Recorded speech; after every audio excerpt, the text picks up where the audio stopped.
Halo sahabat tumbuh, selamat datang di podcast Sekolah Rekonsiliasi. Di edisi perdana ini, kita akan membahas sesuatu yang akhir-akhir ini sedang ramai di dunia maya, yaitu tentang ghosting dalam sebuah hubungan. Lalu, apa itu ghosting? Yuk simak penjelasan dari kami, fasilitator Sekolah Rekonsiliasi Indonesia. Selamat mendengarkan sahabat tumbuh.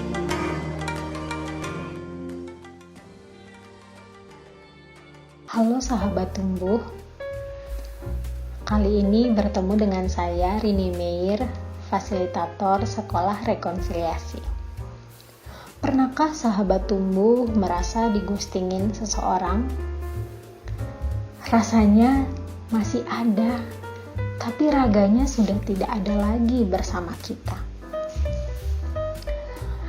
Ini sebenarnya istilah untuk sesuatu yang sudah lama sekali ada. Sejak dahulu kala peristiwa seseorang tiba-tiba menghilang itu sudah ada. Kalau dulu zaman surat-suratan, seseorang sadar kalau dia digostingin itu setelah beberapa kali suratnya tidak dibalas.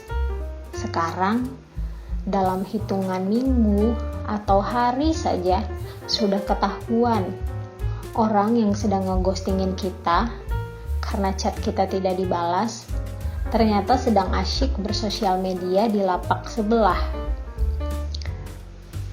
Kenapa seseorang pergi begitu saja tanpa kejelasan?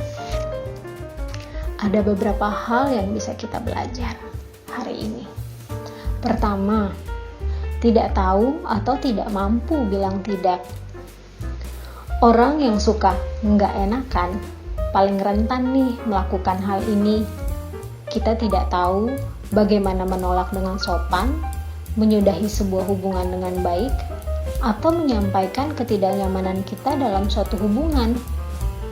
Kita berusaha untuk terlihat baik dengan tidak menyakiti secara terang-terangan.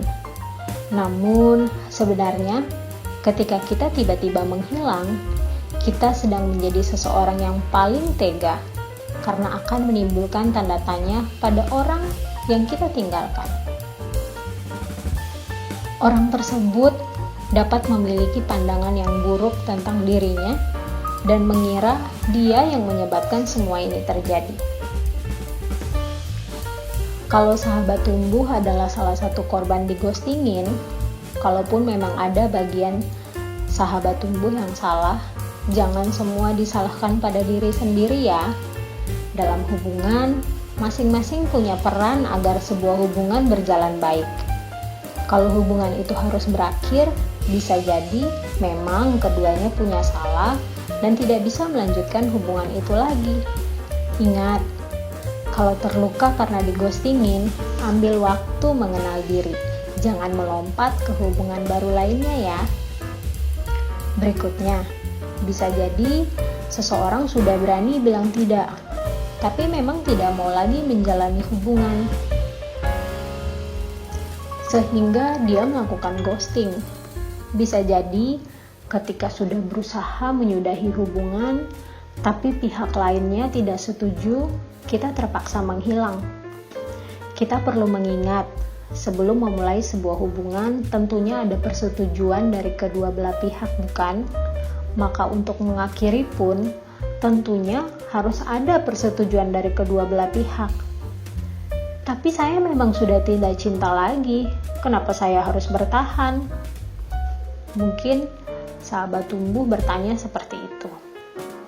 Hubungan romantis orang dewasa itu bukan seperti hubungan anak-anak dengan mainan kesayangannya, yang ketika sudah tidak suka lagi, dibiarkan begitu saja, bahkan tidak mau membereskannya. Kalau belum tahu bagaimana menjaga komitmen, maka jangan menjalin hubungan romantis. Kalau belum tahu bagaimana menjaga komitmen dan menumbuhkan cinta, bahkan saat cinta terasa hambar, cari tahu ya sahabat tumbuh, asah keterampilan itu. Bukan melompat dari satu hubungan ke hubungan yang lain, menoreh luka, mengacaukan arah. Yang terakhir, bisa jadi kita pun pernah dighostingin pada masa kanak-kanak kita. Sesungguhnya kita belajar ekspresi cinta dari masa kanak-kanak kita.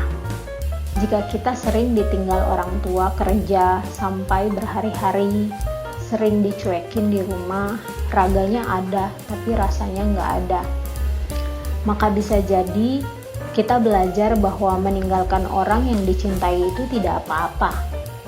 Apalagi kalau kita sudah lama mengghostingin orang, lalu kita kembali tanpa ada rasa bersalah, atau dengan segala macam skenario alasan yang membuat pasangan kita merasa kasihan sama kita untuk menerima kita kembali. Ini bukan cinta, sahabat tumbuh. Ini hanyalah pengulangan masa kecil yang belum diselesaikan, belum berekonsiliasi. Waktu kita harusnya lebih banyak kita berikan kepada orang yang sudah kita berikan komitmen hubungan kita. Buat sahabat tumbuh yang sering dighostingin, coba dicek apakah dulu sering ditinggal orang tua kerja sampai sahabat tumbuh perlu menunggu mereka pulang. Pasangan kalian bukanlah orang tua kalian loh. Kalau kalian bisa menunggu orang tua kalian pulang setelah berhari-hari ditinggalkan, bukan berarti kalian harus merelakan hati kalian menunggu seseorang tanpa kejelasan. Mari jaga hati, sahabat tumbuh. Tentukan standar-standar kita, batasan-batasan kita, dan beri cinta pada diri sebelum mengharapkan cinta dari orang lain. Sampai jumpa di percakapan kita kali berikutnya. Mari bertumbuh.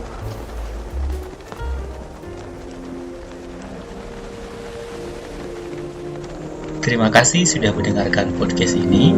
Nantikan podcast berikutnya dari Sekolah Rekonsiliasi Indonesia. Semoga bermanfaat. Sampai jumpa.